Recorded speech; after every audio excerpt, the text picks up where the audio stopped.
Saludos amigos de nuestro programa Así Vamos.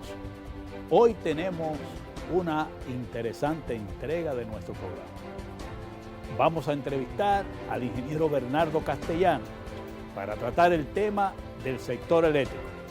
No se pierda esa entrevista que va a conocer muchos detalles sobre ese proceso de liquidación de la CDE, sobre el proceso de la distribuidora, sus pérdidas, su nivel de eficiencia, cómo están trabajando, para que conozcamos bien cuál es la situación que se está dando en el área eléctrica de nuestro país.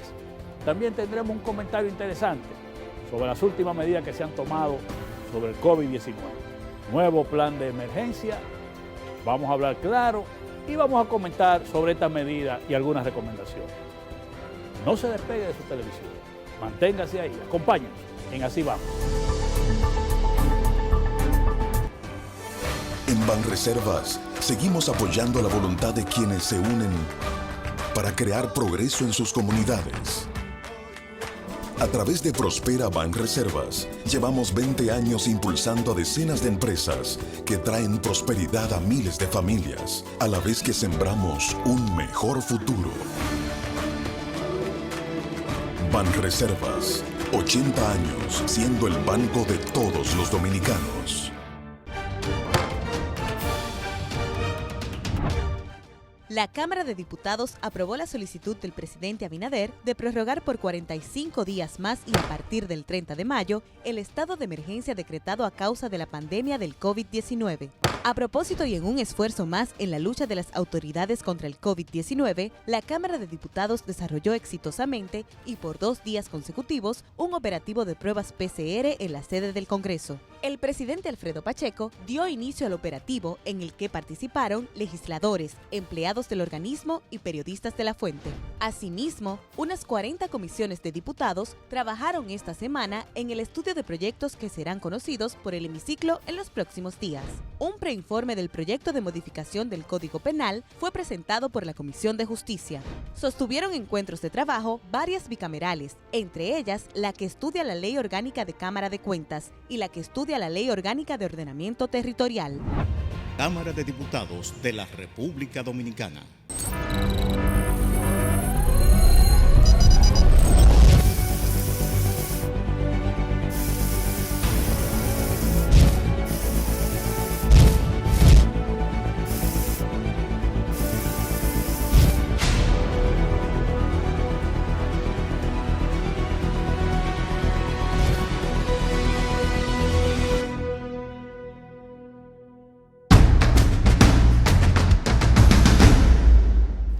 Bernardo Castellano, ingeniero, para nosotros un placer, Bernardo, tenerte aquí en este programa, que es un programa nuestro del pueblo y tuyo también, porque tú eres una gente de mucha confianza nuestra. Y sobre todo te agradezco esta presencia tuya aquí, porque vamos a tratar un tema fundamental para el país, que es el tema eléctrico. Y más con una persona como tú, que eres tan conocedora, experto en los asuntos eléctricos del país, va a ser una entrevista. Yo tengo la seguridad que va a ser muy interesante. En el sector eléctrico, de lo poco que yo puedo saber o que conozco, la impresión que me da es como que no se ha comunicado un plan definido y unificado de las autoridades gubernamentales. Eso es lo que yo veo, yo vislumbro, veo muchas opiniones dispersas. ¿Qué tú piensas aquí en este programa, Bernardo, que te damos nosotros la bienvenida? Tú no sabes la alegría y la satisfacción que me resulta a mí estar contigo aquí compartiendo. Después que nosotros en el pasado, no tan lejano, compartimos tantas experiencias y donde desarrollamos una amistad estrecha y unos afectos inquebrantables. Mira, no es que no haya un plan de gobierno, porque el PRM hizo un plan de gobierno y tiene ahí unas ejecutorias. Y durante su oposición hicieron una serie de planteamientos, inclusive una serie de condiciones fueron planteadas para firmar el pacto eléctrico en el 2019. El problema es que lo que están ejecutando es totalmente diferente a lo que ellos le ofertaron a esta sociedad en su plan de gobierno y su discurso de oposición.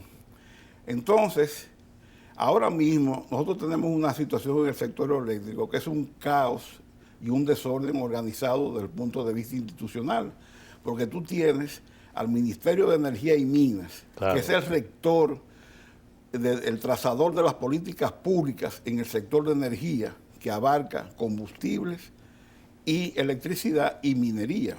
O sea, ¿cuál es el rol de cualquier Ministerio de Energía y Minas en cualquier parte del mundo que exista un mínimo de institucionalidad? El Ministerio de Energía y Minas se concentra en trazar las políticas públicas en los sectores que él es la máxima autoridad. No se involucra en las actividades comerciales de los sectores que ellos son la máxima autoridad. Pero en este país y en esta gestión de gobierno, el Ministerio de Energía y Minas se está involucrando como agente del sector eléctrico. como un ejecutor. Como un ejecutor, claro, porque el ministro de Energía y Minas, mi querido amigo Antonio Almonte, es el que preside el Consejo Unificado de la Distribuidora, es el que está al frente de la CDE, es el que está al frente de Punta Catalina, es el que está negociando con el consorcio de Brecht la terminación del contrato. Y eso es algo absurdo, eso es violatorio a la ley, porque él no puede ser juez y parte. Él tiene que ser una figura ente de equilibrio entre todos los agentes que intervienen en todos los sectores donde él es la máxima autoridad. Eso es como si fuera el jefe de un gabinete que lo que hace es que traza la norma, aplica la ley, ejecuta, pero no es el que ejecuta toda esa política. No, claro que no. O sea, es lo que el ministerio, su rol es definir las políticas públicas en esos sectores, hacia dónde se va a orientar las políticas del gobierno o del Estado en los sectores de energía y minas. Entonces, ya la parte operativa, en el caso de combustibles, donde están todos los agentes de combustible, que el regulador en cierto sentido es industria y comercio. Perfecto. Y en el sector eléctrico, el regulador es el superintendente de electricidad. Pero las empresas de esos sectores son los agentes comerciales de esos sectores, donde el ministro de Energía y Minas y el ministerio deben intervenir en las actividades comerciales, porque entonces él está dando un trato privilegiado a las empresas donde él está tomando decisiones y haciéndose partícipe de decisiones comerciales, y está entrando en una competencia desleal con los demás agentes del sector donde él está interviniendo. Y los agentes del sector no han hecho alguna queja sobre esa situación, ¿verdad? Tú sabes que este es un país muy sumiso, en donde la gente, en sentido general, no quiere entrar en conflicto con el gobierno y las autoridades por temor a represalias. Y prefieren callar. Se callan, y además tú sabes que es un motivo para después entonces conseguir que le den un pedazo del pastel y le den algunas concesiones y privilegios, porque le están tolerando situaciones que todo el mundo sabe que son ilegales, entonces, totalmente ilegales. Bernardo, entonces tú dices que como se está manejando el sector eléctrico desde el Ministerio de Energía y Minas, tú dices que es violatorio de la ley y que se ha creado un caos, un desorden, pudiéramos decir, en el manejo del sector. Totalmente, pero no solamente lo digo yo. Fíjate que ahora con el tema de la liquidación de la CDE. Ahí es que te iba a decir. Y entonces ahora que estamos hablando de la liquidación de la CDE. No, con el tema de la destrucción de la CDE. Tú llamas de la destrucción. Sí, porque es destrucción. O sea, lo que quieren es destruirla, desaparecerla. Y eso tiene su objetivo. ¿Qué es lo que pasa? Fíjate, en estos días, Adoco acaba de poner la denuncia cuando sale en la rueda de prensa el viernes de la semana antepasada, sí, anunciando ya los pasos que ha dado la Comisión de Liquidación que se creó por decreto. Adoco hace una declaración pública donde señala todas las falencias del decreto y todas las violaciones a la ley. Inclusive llega a decir que todas las actuaciones que ha tenido el ministro de Energía y Minas como presidente y jefe del gabinete del Consejo Unificado de la Distribuidora y su rol en la Comisión de Liquidación de la CDE es ilegal, y que todos los miembros de la Comisión de Liquidación son han comprometido su responsabilidad civil y penal con esas actuaciones. Y Adoco, que la dirige un abogado, un jurista, sí, es quien califica que todas esas acciones son ilegales. Porque si tú te vas a la ley que crea el Ministerio de Energía y Minas, todas las funciones que están establecidas en esa ley son funciones de planificador, de rector, no de ejecutor. Y entonces, las funciones principales de la ley, el ministerio no las está ejecutando, porque el ministerio debería estar realmente concentrado en, por ejemplo, ahora hay un auge en el mundo sobre el tema del hidrógeno como combustible. Exactamente. Es el combustible del futuro, de un futuro cercano. Y el ministerio debería estar encaminando estudios para determinar la viabilidad del hidrógeno en este país. Sin embargo, esa área no la toma. Y eso es su responsabilidad.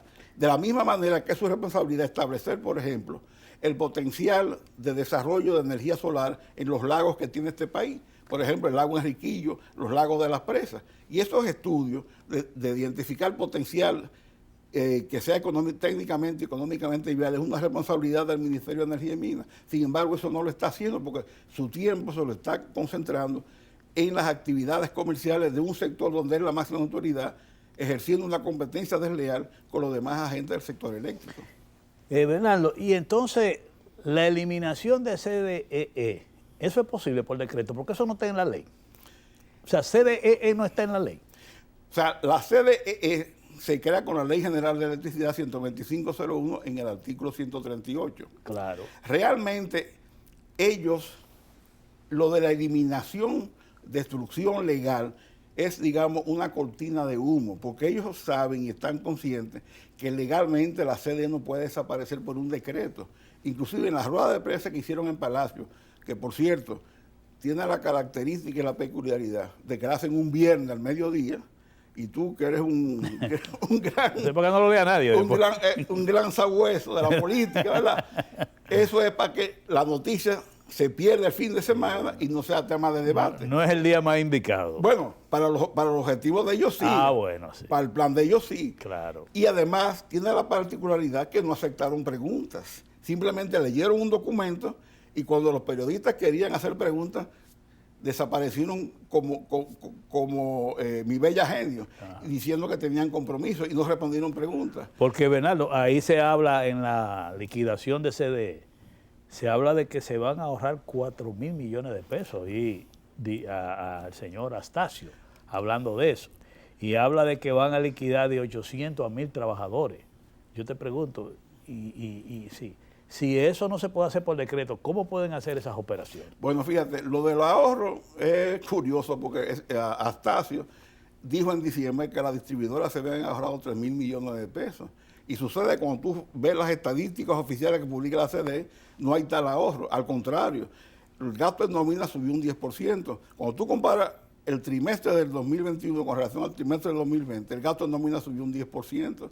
Y todos los indicadores del sector eléctrico están peor que el trimestre del año pasado, salvo la energía generada, que aumentó alrededor de un 5%, pero todos los años la energía aumenta. La oferta aumenta todos los años, aunque no se satisfaga el 100% de la demanda. Ahora, a mí me llama la atención que ellos anuncien que en esta semana que concluye el proceso hasta el 31 de supuestamente liquidación de la CDE, y ellos hablan que va ese proceso de liquidación del personal, que desconectar a la CDE con el caso de Punta Catalina, todas las etapas que ellos van señalando. Pero en una dicen, y después la modificación de la ley. O sea, yo no entiendo esa parte. Fíjate qué es lo que sucede. Realmente, si tú lees la rueda de prensa, ¿qué es lo que ellos están haciendo? Ellos están desvinculando al personal de la CDE, sí, pero gran parte de ese personal va a ser absorbido por Energía y Minas. Entonces, no es que todo el personal va para la calle, es una parte. ¿Qué parte es? No se sabe porque ese dato no lo han dicho. No. Entonces, lo otro es lo siguiente. Lo que realmente está en proceso ahora no es la destrucción de la CDE desde el punto de vista legal y jurídico. O sea, no es que la CDE el 1 de junio como ente jurídico va a desaparecer. No, porque su desaparición como ente jurídico solamente lo puede hacer el Congreso a través de una ley. Eso pienso yo. ¿Qué es lo que están haciendo ellos? Es el cese de las operaciones comerciales de la CDE como tal. O sea, le están quitando todas las responsabilidades que justifican la creación de la CDE por la ley 125.01 y por la ley 394.14 que definió funciones adicionales y específicas a la CDE. Ellos lo que le están es quitando esas funciones porque el objetivo de que la CDE deje de operar comercialmente es justificar ante la opinión pública y de una manera mediática el traspaso ilegal de los 38 contratos que tiene la CDE firmados con generadores privados. Y ese traspaso es ilegal y no lo pueden hacer porque la Ley General de Electricidad en su artículo 110 dice que los contratos que firme la distribuidora con los generadores solamente pueden ser a través de una licitación pública que sea supervisada por la Superintendencia de Electricidad, que es el regulador del sector eléctrico. Sucede que esos 38 contratos que ha firmado la CDE con generadores privados no fueron fruto de licitaciones públicas, no fueron supervisados por la Superintendencia de Electricidad y la distribuidora no tuvieron ningún involucramiento. O sea, que no llenan esos requisitos. Fue una negociación directa entre CDE y los generadores. En consecuencia, las distribuidoras no pueden aceptar ni pueden tomar esos contratos porque eso es totalmente ilegal porque viola la ley. Pero además de eso, se genera otra situación. La Ley General de Electricidad dice que las distribuidoras no pueden tener bajo contrato con los generadores frutos de licitaciones más del 80% de su demanda. Sucede que cuando tú le traspases a la distribuidora 38 contratos, sobrepasan eso. Eso va a estar un 130% de la demanda. O sea que eso viola la Ley General de Electricidad por segunda vez. Sí. Bueno, y en adición a eso, no hay ningún artículo ni nada vinculante en la Ley General de Electricidad que diga que si un agente del sector eléctrico, porque la sede es un agente, cesa sus operaciones por las razones que fuera, tienen que las distribuidoras asumir los pasivos y los activos de ese generador, porque si fuera así entonces mañana cualquier otro generador que cese comercialmente, entonces las distribuidoras van a asumir los pasivos de esa empresa generadora. No, eso realmente es un desorden bien organizado, porque el objetivo de todo esto es traspasar ilegalmente esos contratos a la distribuidora, que va a tener un efecto devastador sobre las finanzas de la distribuidora. ¿Por qué? Porque esos contratos poseen precios de venta a la sede más caros que lo que está comprando hoy día la distribuidora. Mira, Bernardo, vamos a hacer una pausa en esta primera parte, pero nos vamos a quedar ahí, porque tú dices que van a tener un efecto, esos contratos, si lo pasan a la distribuidora así, demoledor en la finanza del Estado, ¿verdad? De la distribuidora. De la distribuidora, que viene siendo del gobierno, porque son del gobierno. ¿Y cómo impactará eso entonces en el cliente también? Teníamos que verlo porque es el ciudadano. Pero vamos a ver esa parte después de la pausa. Pausamos.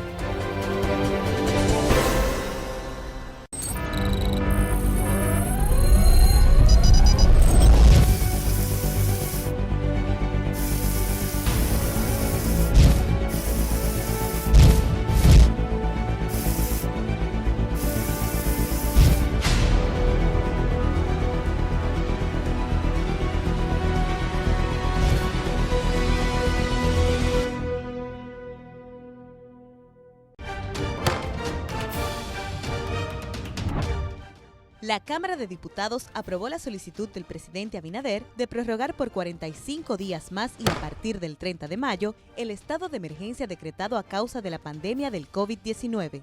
A propósito y en un esfuerzo más en la lucha de las autoridades contra el COVID-19, la Cámara de Diputados desarrolló exitosamente y por 2 días consecutivos un operativo de pruebas PCR en la sede del Congreso. El presidente Alfredo Pacheco dio inicio al operativo en el que participaron legisladores, empleados del organismo y periodistas de la fuente. Asimismo, unas 40 comisiones de diputados trabajaron esta semana en el estudio de proyectos que serán conocidos por el hemiciclo en los próximos días. Un preinforme del proyecto de modificación del Código Penal fue presentado por la Comisión de Justicia. Sostuvieron encuentros de trabajo varias bicamerales, entre ellas la que estudia la Ley Orgánica de Cámara de Cuentas y la que estudia la Ley Orgánica de Ordenamiento Territorial. Cámara de Diputados de la República Dominicana.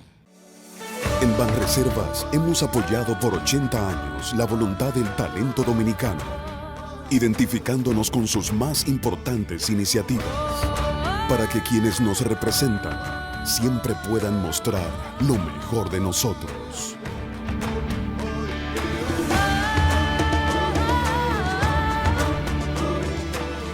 Banreservas, 80 años siendo el banco de todos los dominicanos.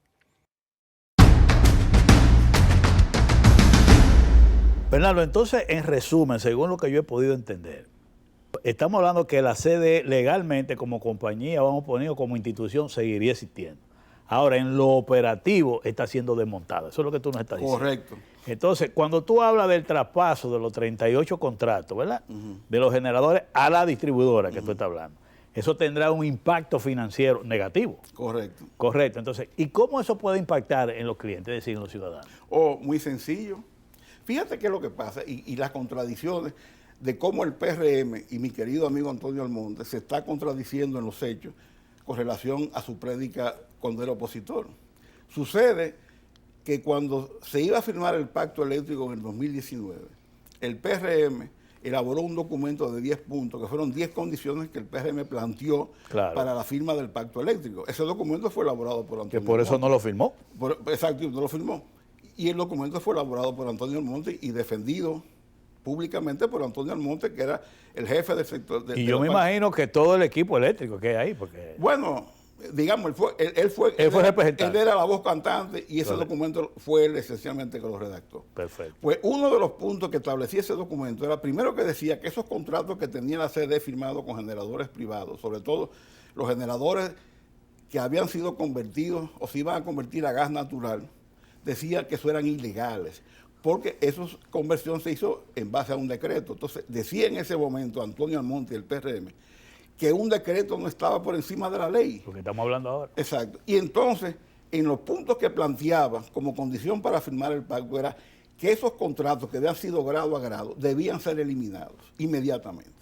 Sucede que llegan al gobierno y en 9 meses, rumbo a 10 meses que tienen de ejercicio del poder, nunca se han referido a los contratos, nunca han dicho que son ilegales. Y ahora entonces justifican su traspaso porque la CDE la están destruyendo. Pero la única vez que Antonio Almonte se refirió a esos contratos fue para catalogarlos y decir que eran contratos que tenían precios elevados y que esos contratos podían ser renegociados. Entonces, el mismo ministro de Energía y Minas es el que públicamente reconoce que esos contratos que le están traspasando a la distribuidora tienen precios elevados. No lo ha renegociado y se lo va a traspasar. ¿Qué pasa? El impacto. El impacto. Ahora, ¿cuál es el impacto? Mientras esos contratos están en manos de CDE, CDE es un agente del sector eléctrico, ese precio de compra de energía de CDE a esos generadores no impacta en la tarifa eléctrica, porque lo que impacta en la tarifa eléctrica es a cómo compran la distribuidora su energía, no a cómo lo compra un agente del sector. Exactamente. Entonces, desde que tú traspases esos contratos ilegalmente a la distribuidora, entonces ya el precio de la energía de esos contratos sí va a impactar al precio de la energía eléctrica de la distribuidora y lo va a impactar hacia arriba. ¿Por qué? Porque hay contratos que están firmados a 20 centavos de dólar. Imagínate tú. Que es el doble de lo que la distribuidora está comprando hoy día, a 12 centavos y medio, a 11 centavos y medio. Y lo mismo que Antonio Almonte calificó de elevado, van ahora a la distribuidora. Entonces, ¿qué pasa? Que para el cálculo de la tarifa, entonces esos precios de energía, de esos 38 contratos, van a intervenir y van a participar en el cálculo de la tarifa. Y eso va a ir al alza. Entonces, ¿qué le queda a la Superintendencia de Electricidad? Si autoriza un alza en la tarifa, entonces eso va a impactar negativamente en la factura eléctrica de los clientes. Y si no autoriza el alza, entonces el gobierno va a tener que meterle más dinero a la distribuidora para cubrir el déficit. Y al final lo que están haciendo es concentrando en la distribuidora todo ese déficit financiero, lo están incrementando. Y eso lo que da la impresión es que están eligiendo el chivo expiatorio para decir que las distribuidoras son inviables, porque financieramente el déficit va a aumentar con esos contratos más de lo que está ahora. Claro, lo que tiene ahora. Y al final de cuentas, entonces, se va a crear una opinión pública diciendo, bueno, el Estado sigue ratificando que es incompetente y le van a echar la culpa esencialmente a los administradores, que son el eslabón más corto en la cadena, y terminaremos mucha gente reclamando que la distribuidora va a haber que pasar al sector privado. Entonces, Bernardo, se desprende de tus informaciones que ese proceso de, vamos a decir, de desmonte de las operaciones de CDE que se está llevando a cabo, eso impactaría negativamente en el gobierno, porque es en la finanza del gobierno que impactaría negativamente. Bueno, está impactando ahora mismo en la finanza del gobierno, porque la CDE es del gobierno, sí, y la distribuidora también. Y la diferencia la está absorbiendo el gobierno. Claro. Pero cuando tú la pasas a la distribuidora, tú lo concentras todo en la distribuidora,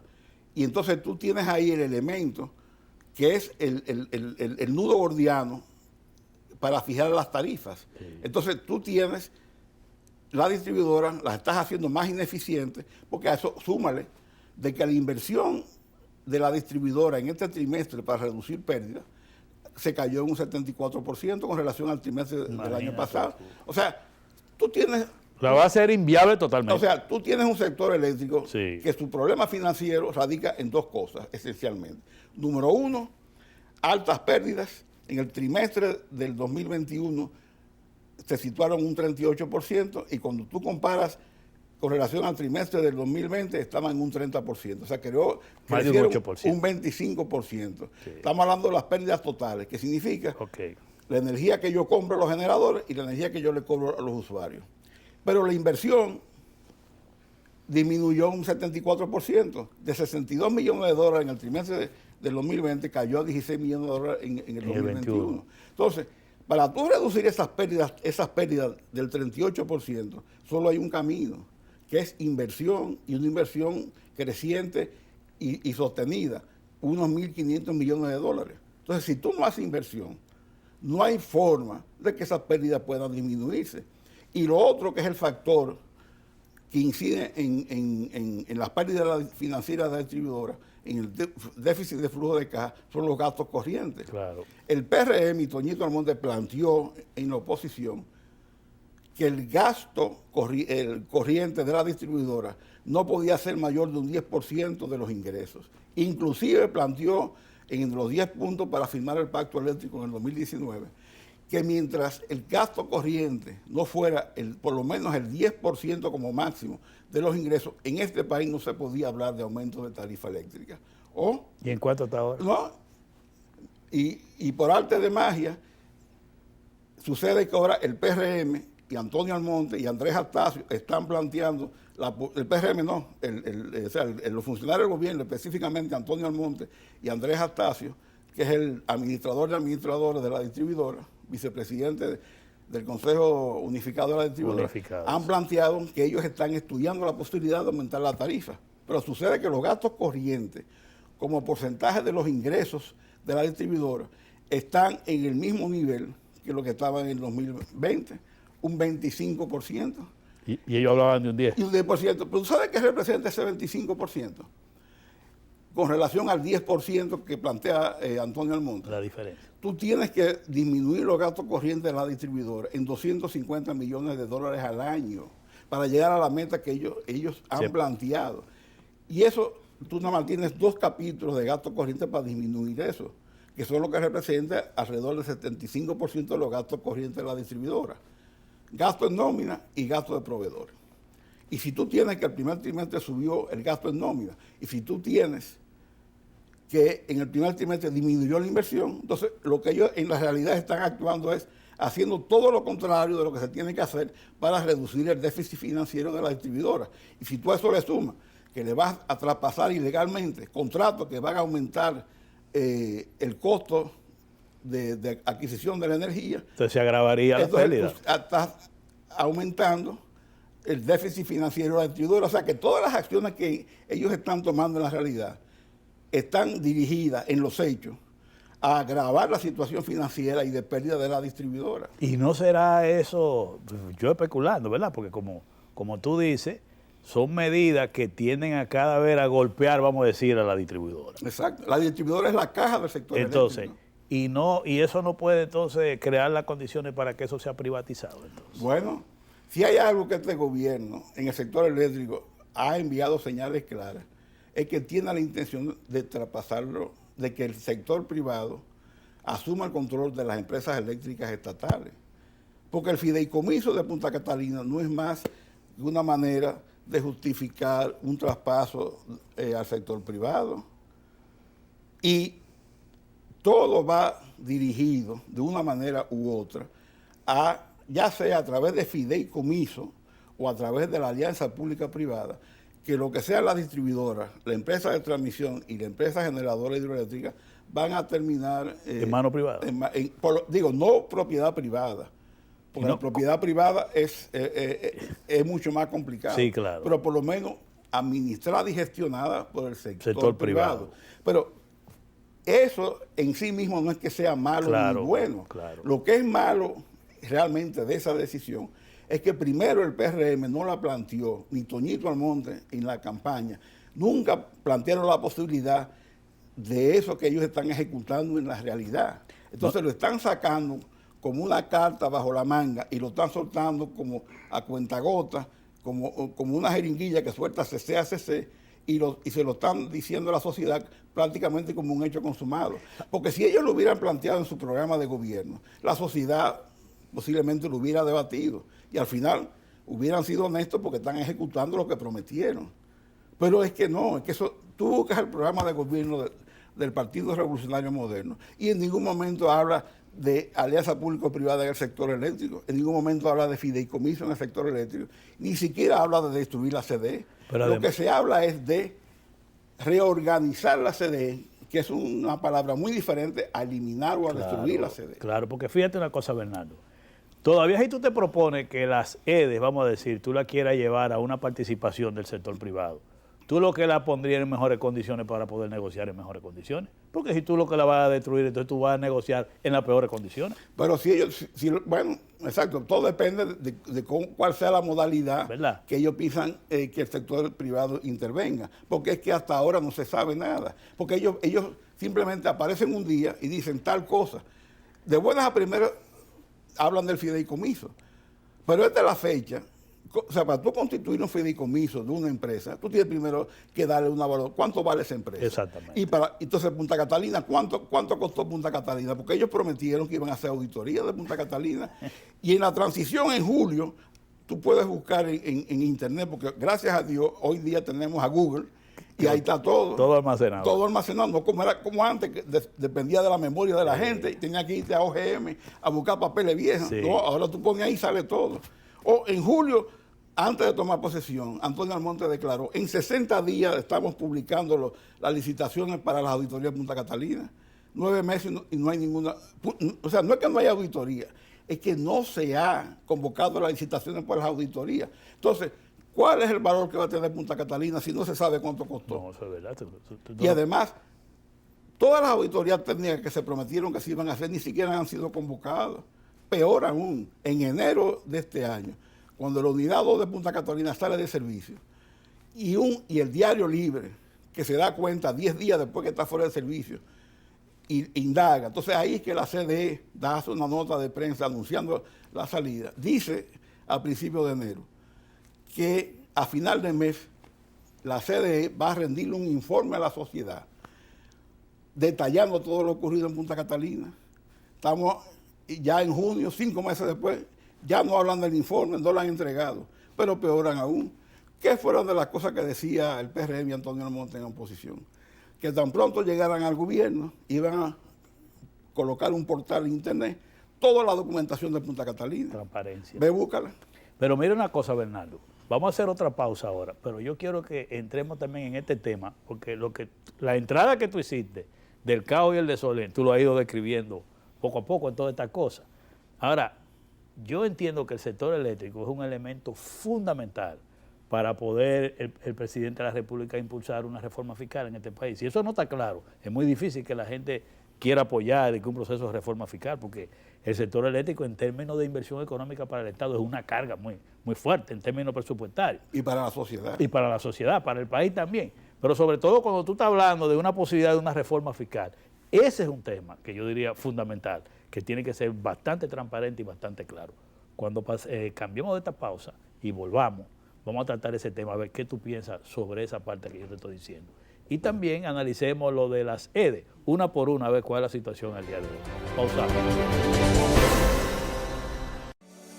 En Banreservas hemos apoyado por 80 años la voluntad del talento dominicano, identificándonos con sus más importantes iniciativas, para que quienes nos representan siempre puedan mostrar lo mejor de nosotros.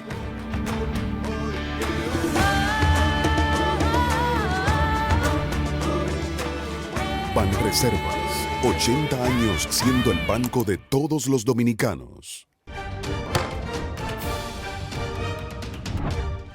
La Cámara de Diputados aprobó la solicitud del presidente Abinader de prorrogar por 45 días más y a partir del 30 de mayo el estado de emergencia decretado a causa de la pandemia del COVID-19. A propósito y en un esfuerzo más en la lucha de las autoridades contra el COVID-19, la Cámara de Diputados desarrolló exitosamente y por 2 días consecutivos un operativo de pruebas PCR en la sede del Congreso. El presidente Alfredo Pacheco dio inicio al operativo en el que participaron legisladores, empleados del organismo y periodistas de la fuente. Asimismo, unas 40 comisiones de diputados trabajaron esta semana en el estudio de proyectos que serán conocidos por el hemiciclo en los próximos días. Un preinforme del proyecto de modificación del Código Penal fue presentado por la Comisión de Justicia. Sostuvieron encuentros de trabajo varias bicamerales, entre ellas la que estudia la Ley Orgánica de Cámara de Cuentas y la que estudia la Ley Orgánica de Ordenamiento Territorial. Cámara de Diputados de la República Dominicana.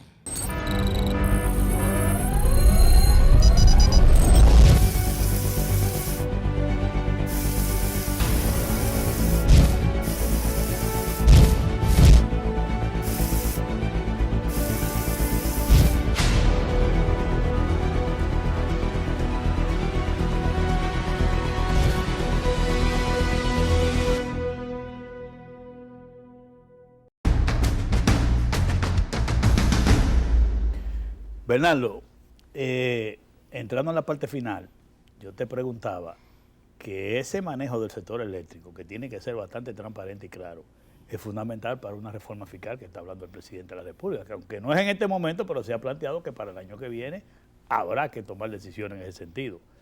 ¿Qué te parece a ti esa situación? Pero el sector eléctrico, para que tú tengas una idea de lo que le ha costado a esta sociedad el sector eléctrico del 2004 para acá. Del 2004 para acá, el subsidio directo, o sea, la transferencia que ha hecho el gobierno al sector eléctrico para cubrir las ineficiencias de la distribuidora, más o menos se sitúa en el orden de los 14,000 millones de dólares. De dólares. Del 2004 al 2021, en 17 años. Pero además de eso, el gobierno ha hecho inversiones en el sector eléctrico, incluyendo los 3,000 millones de dólares de Punta Catalina, más la línea 345, la hidroeléctrica, subestaciones, lo que ha invertido a través de la distribuidora, en el orden de los 7,000, 8,000 millones de dólares. Ahí tenemos 22,000 millones de dólares, aportados por el gobierno, pero súmale a eso que las distribuidoras, por gestión de cobros, de ingresos, en esos 17 años, han manejado ingresos en el orden de los 22,000 millones de dólares. Ya tú ves de lo que estamos hablando. Entonces, ¿qué significa? En términos financieros, ¿cuánto se ha tragado el sector eléctrico en 17 años? 42,000, 43,000 millones de dólares. Y el problema no se ha resuelto. No se ha resuelto. Y estamos de mal en peor. Y con la distribuidora con el mismo problema que es la pérdida y ese tipo de cosas que tú estás señalando. Exactamente. Y, o sea, la distribuidora tiene un nivel de pérdida igual o mayor que lo del año, es mayor que el año pasado. Y el déficit financiero desde el primer trimestre es igual que el del año pasado. Bernardo, pero yo me recuerdo que en la gestión que asumió César Sánchez, en el 2002, por ahí fue. 2003. 2003. Después que se recompra de Norte. Que siendo el vicepresidente ejecutivo de CDE, en adición ocupó la administración de DESUR. Correcto. Y esa vez hubo beneficio. Bueno, en el 2004, César Sánchez administró de DESUR por 7 meses y medio, o sea, Sí. hasta el 16 de agosto del 2004. Y el 17 de agosto del 2004 entró a gestionar el DESUR Rubén Jiménez Bichara. Sí. Sucede que el 2004 completo, 7 meses y medio de César y 4 meses y medio de Rubén, la auditoría externa realizada por KPMG arrojó que DESUR estuvo en ese ejercicio fiscal de ese año beneficios por 200 millones de pesos. Y a César Sánchez le entregaron un cheque que yo tengo copia, porque César lo publicó, de 86,000 pesos, porque era el bono que le correspondía al administrador por su participación de 7 meses y medio. Y yo me imagino que a Rubén Bichara le habrán dado también La un otra bono parte. menor, pero y a los empleados algunos le habrán dado.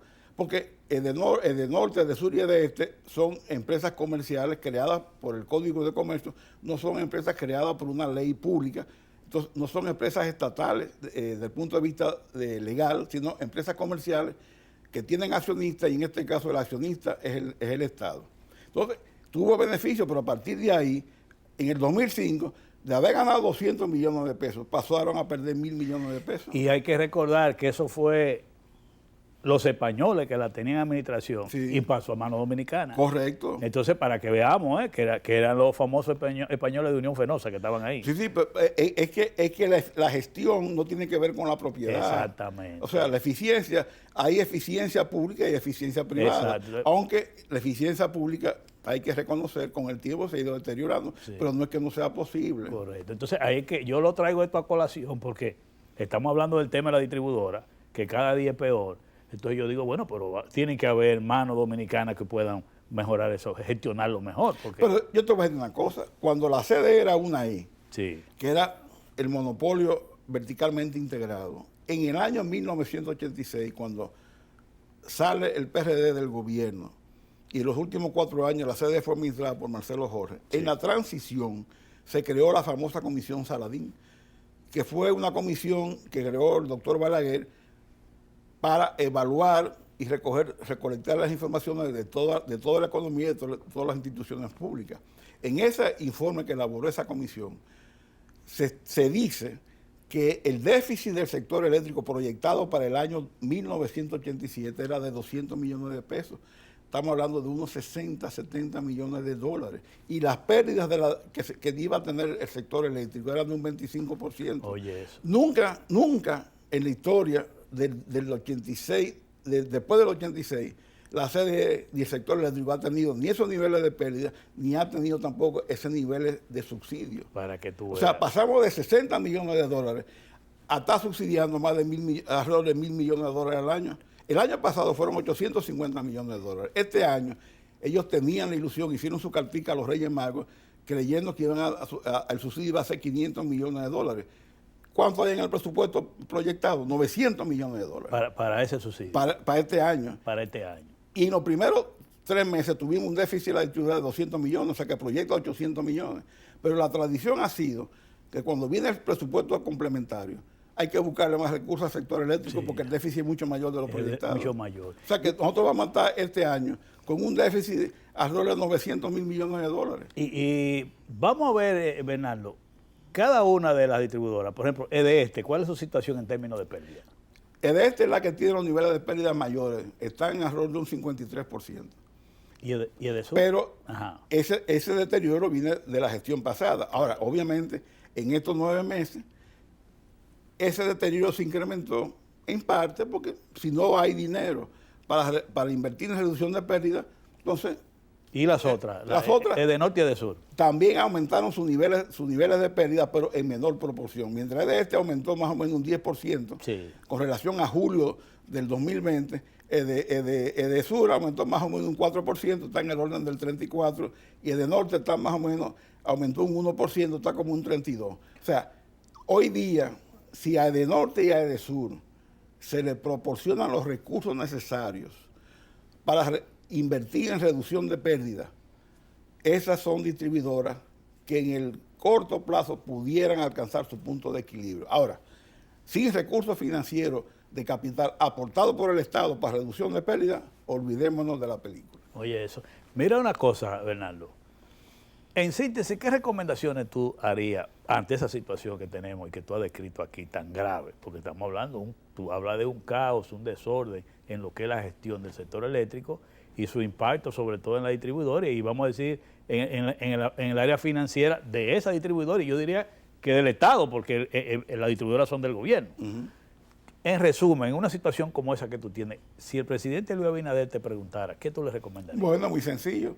Si tú tienes por un lado el problema de altas pérdidas y tienes por otro lado el problema de altos costos, ¿cuál es la solución? Número 1, invertir para reducir pérdidas. Pero esa inversión, por ejemplo, si tú tienes que gastar 1.500 millones de dólares para reducir la pérdida a un 15, 14% que sería racional, no es lo mismo invertir 1.500 millones de dólares en 10 años que invertirlo en 4 años. Porque tú inviertes adelante una gran suma de dinero, o sea, haces un shock de inversión y tú produces el punto de inflexión y ya la recuperación es más rápida. Si tú la ralentizas en 10 años, eso prácticamente es botar el dinero. Entonces, número uno, tiene que haber una inversión masiva en la pérdida de la distribuidora, porque el gobierno tiene que entender que si no invierte, se va a ir en gasto. Y esa inversión se pudiera lograr o que la haga el mismo gobierno o el sector privado que participe de Bueno, el sector privado para participar de eso tendría que ser accionista en la distribuidora. Claro. Porque si lo que va a hacer es administrar a la distribuidora, no va a invertir dinero, simplemente va a gestionar. Bueno, Bernardo, yo creo que se nos quedaron otros temas, pero ya estamos terminando. Yo creo que tú vas a tener que volver aquí en otra ocasión para que sigamos, porque el tema de la generación no lo hemos tocado. Yo oigo hablando muchos proyectos de que por Manzanillo, proyectos por allí, pero yo oigo opiniones diferentes.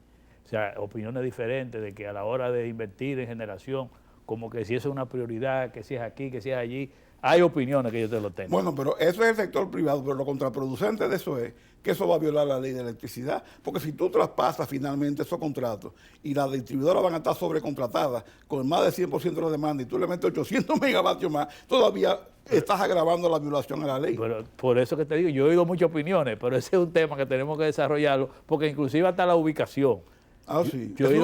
O sea, tú no puedes hacer una licitación predeterminando cuál es el combustible y cuál es la planta, y en el sitio tú tienes que dejar abiertos los sitios donde se puede instalar el combustible y la tecnología. Sobre todo que tú estás hablando del hidrógeno. Exacto. No, y para que haya competencia. Entonces, que el mercado te va a decir a ti, porque al final lo que le interesa al Estado, a la distribuidora, es cuál es la tecnología y cuál es el combustible que va a dar mejor precio. Y si tú limitas la tecnología y limitas el combustible, tú estás limitando la competencia.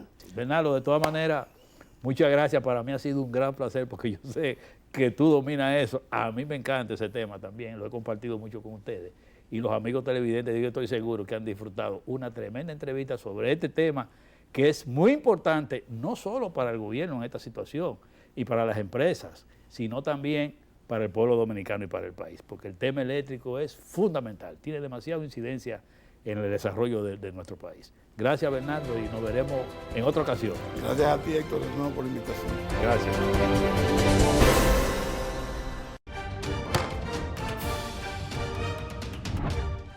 La Cámara de Diputados aprobó la solicitud del presidente Abinader de prorrogar por 45 días más y a partir del 30 de mayo el estado de emergencia decretado a causa de la pandemia del COVID-19.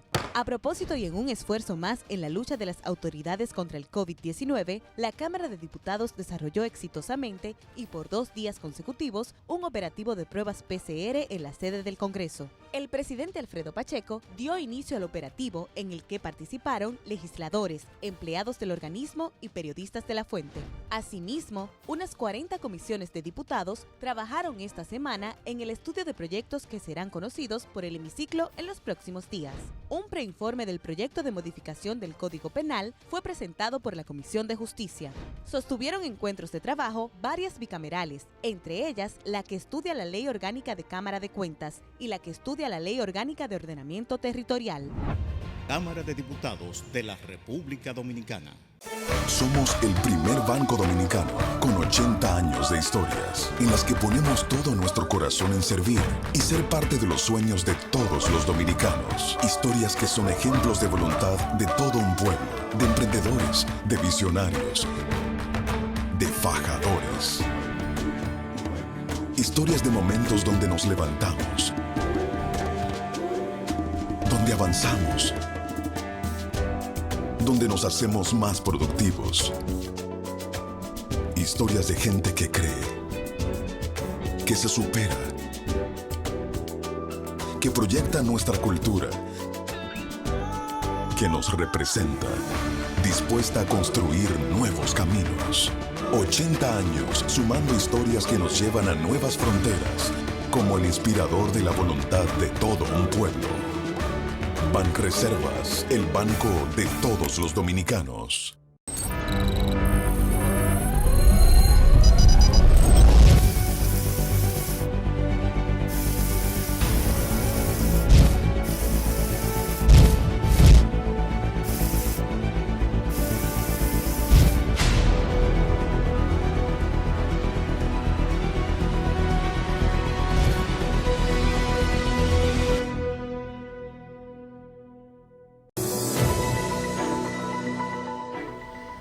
Yo considero que las medidas anunciadas por el gobierno para frenar el COVID debieron ser más fuertes, porque solamente la persona que no ha sufrido los efectos del COVID puede tener por lo menos la duda de eso y no estar de acuerdo a que las medidas sean más fuertes. Además de eso, el libre tránsito yo considero que no debió de ser hasta las 11, sino hasta las 10. Me estoy diciendo que esa es la mejor manera que él pudo sostenerse eso, porque que no hay otra forma de sostenerse el COVID. Esa es la mejor decisión que pudo tomar. En esta semana, el presidente Luis Abinader anunció al país mediante decreto una serie de medidas para enfrentar el rebrote que tenemos fundamentalmente en el Gran Santo Domingo y la capital sobre la pandemia de la COVID-19. Estas medidas, la mayor parte de los ciudadanos que entrevistamos en la calle han considerado que son tímidas, que deben ser más drásticas. Pero hay una variación. Lo más importante con esta medida es que se cumpla, porque de nada vale un toque de queda, de nada valen las restricciones si no se van a cumplir ni a hacer cumplir. Los hospitales, las clínicas, donde no aparecen camas para los afectados del COVID, hemos podido darnos cuenta que la mayoría de los afectados no han sido vacunados y que hay una parte importante, nuevo ahora un elemento, que es que hay niños y jóvenes afectados, lo que quiere decir que hay una situación cambiante. En este domingo, un Día de la Madre, yo creo que el mejor regalo que le podemos dar a nuestra madre es ayudarla, compartir, celebrar con ella, pero sin contribuir a contagiarla. Todo lo contrario, tenemos que proteger a nuestra madre, el que la tenga viva, que pueda celebrar con ella como pueda, pero siempre protegiendo, manteniendo la distancia, usando su mascarilla, la medida de higiene y todos a vacunarnos, es la recomendación que nosotros hacemos. Yo soy partidario de que aquí, durante 2 fines de semana, se cierren todos los negocios, se cierre toda actividad y nada más queden los centros de vacunación abiertos. Y ustedes verán cómo vamos a tener a la gente vacunada. Hay que tener penalización, igual que los empleados a nivel público y privado. Hay que darle un plazo a los empleados públicos y a los empleados privados. Y el que no se haya vacunado no puede pertenecer a la nómina pública ni pudiera trabajar en una empresa privada. Porque usted no puede ir a un centro de trabajo donde la gente se vacuna y toma medidas, a usted contagiar a los otros. Yo creo que aquí hay que asumir responsabilidad. Las autoridades tienen que ser drásticas en la aplicación de esta medida y hay que penalizar.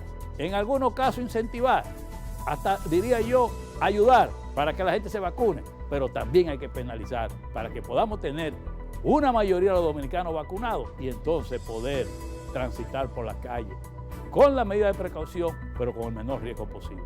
Muchas gracias por haber estado con nosotros en este programa y le esperamos para el próximo domingo en su programa. Así vamos.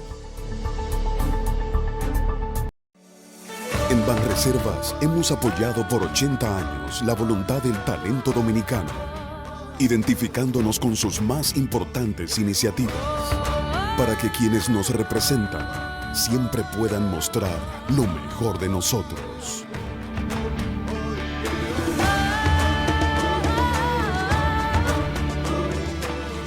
Banreservas, 80 años siendo el banco de todos los dominicanos. La Cámara de Diputados aprobó la solicitud del presidente Abinader de prorrogar por 45 días más y a partir del 30 de mayo el estado de emergencia decretado a causa de la pandemia del COVID-19. A propósito y en un esfuerzo más en la lucha de las autoridades contra el COVID-19, la Cámara de Diputados desarrolló exitosamente y por 2 días consecutivos un operativo de pruebas PCR en la sede del Congreso. El presidente Alfredo Pacheco dio inicio al operativo en el que participaron legisladores, empleados del organismo y periodistas de la fuente.